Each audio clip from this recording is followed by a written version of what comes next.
안녕하세요. 부자오빠입니다. 오늘도 우리 구독자님들께 어떤 좋은 정보를 전달해 드릴까 고민을 하다가 문득 미국 주식 생각이 또 나더라고요. 제가 필라델피아 반도체에 대해서는 너무 많이 언급을 한 것 같고 나스닥에 대해서도 꽤 많이 말씀을 드렸죠. 근데 생각해보니까 S&P 500에 대해서는 별로 영상을 제가 안 찍은 것 같습니다. 너무나도 좋은 종목인데도 불구하고 제가 별로 언급을 안 한 것 같아서 오늘은 S&P 500에 대해서 간단한 개념 정리를 좀 해드릴까 하는데요. 기초 지수를 보시면 S&P 500이라고 되어 있고 킨덱스 미국 S&P 500이라는 ETF가 우리나라에 이미 상장이 되어 있습니다.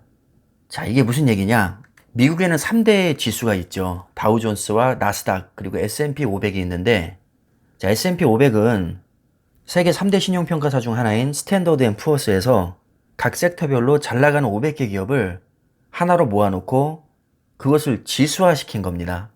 쉽게 말하면 세계에서 난다긴다 하는 500개 기업을 모아놓은 건데 딱 봐도 수익률이 좋게 나올 수밖에 없겠죠. 그래서 3년 수익률을 보면 확실히 우상향을 하고 있습니다. 뭐 S&P 500뿐만 아니라 나스닥도 마찬가지고 다우존스도 마찬가지입니다. 물론 작년 코로나 때 엄청나게 폭락하긴 했지만 이건 뭐 잠깐이었고요. 결국에는 다 회복하고 엄청나게 많이 올라와 있습니다.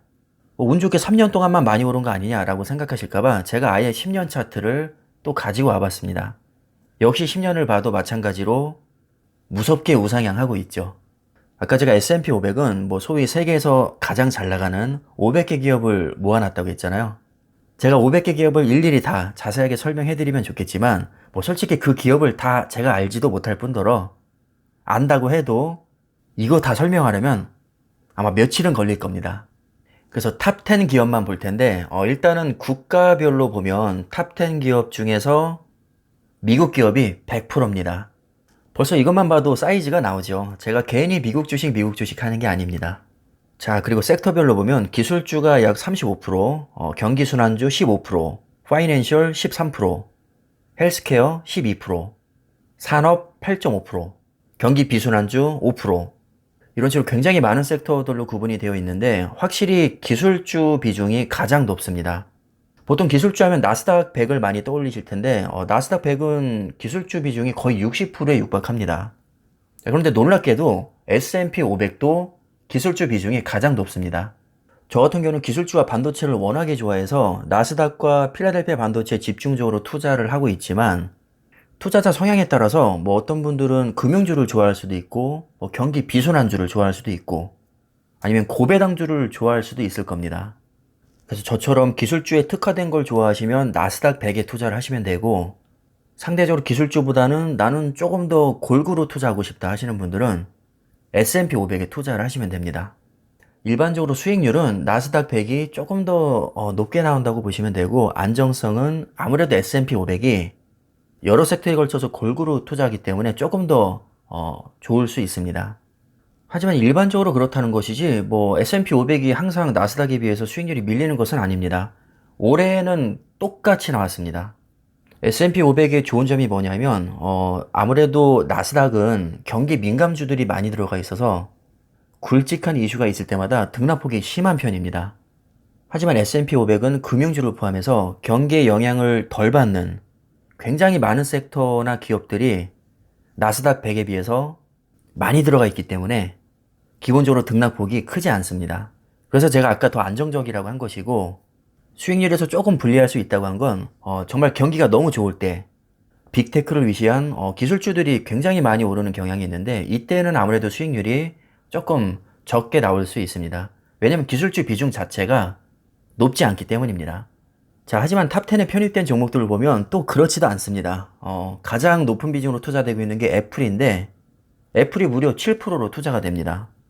그 다음에 마이크로소프트 6.3%, 아마존 3.6%, 테슬라 2.2%, 알파벳 A와 C를 합쳐서 약 4.2% 정도로 투자가 되고 있고 메타 플랫폼스, 옛날 페이스북이죠. 2%, 엔비디아 1.9%, 버크셔 해서웨이 1.3%, 유나이티드 헬스그룹 1.1%. 자, 이렇게 탑 10 기업의 비중을 보면 30%가 됩니다. 여기서 우리가 모르는 기업이 있나요? 아마 다 아실 겁니다. 자, 이렇게 세계적인 기업이 S&P 500에 아주 든든하게 투자가 되고 있습니다. 버크셔 해서웨이 같은 경우는 지금 클래스 A 주식이 한 주당 5억 3천만 원 정도 하거든요. 일반인은 절대 살 수 없는 주식입니다.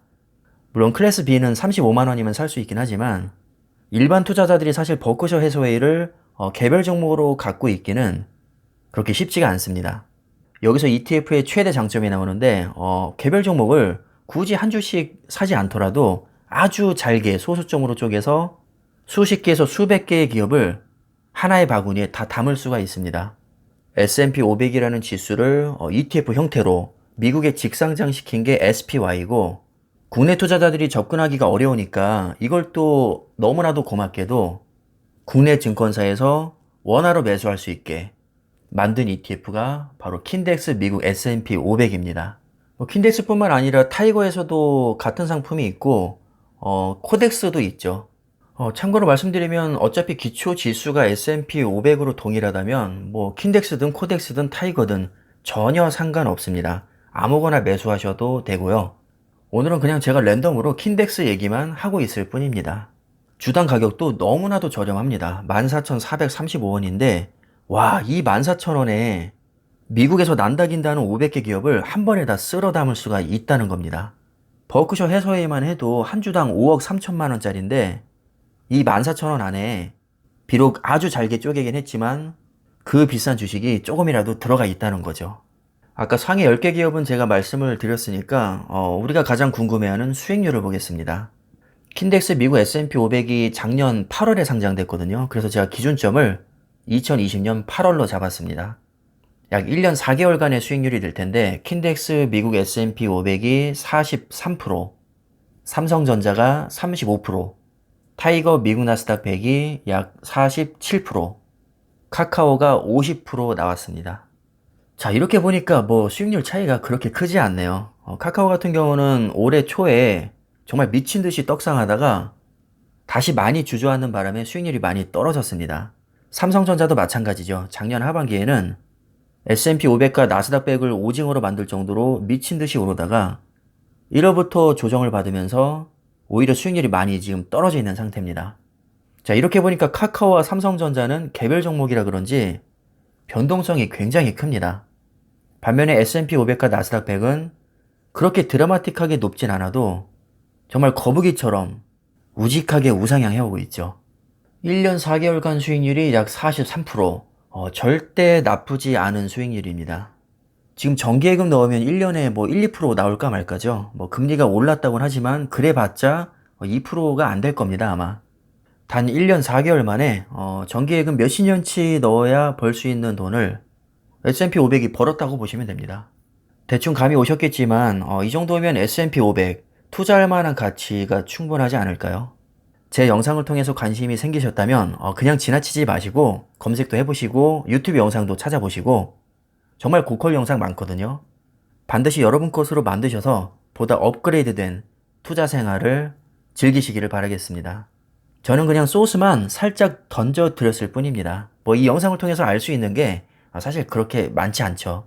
굉장히 한정적인 정보만 전달해 드렸는데 보다 심층적인 공부를 통해서 여러분들 스스로 실력을 더 키워 나가시길 바라겠습니다. 자, 그럼 이번 영상은 여기까지 하겠습니다. 감사합니다.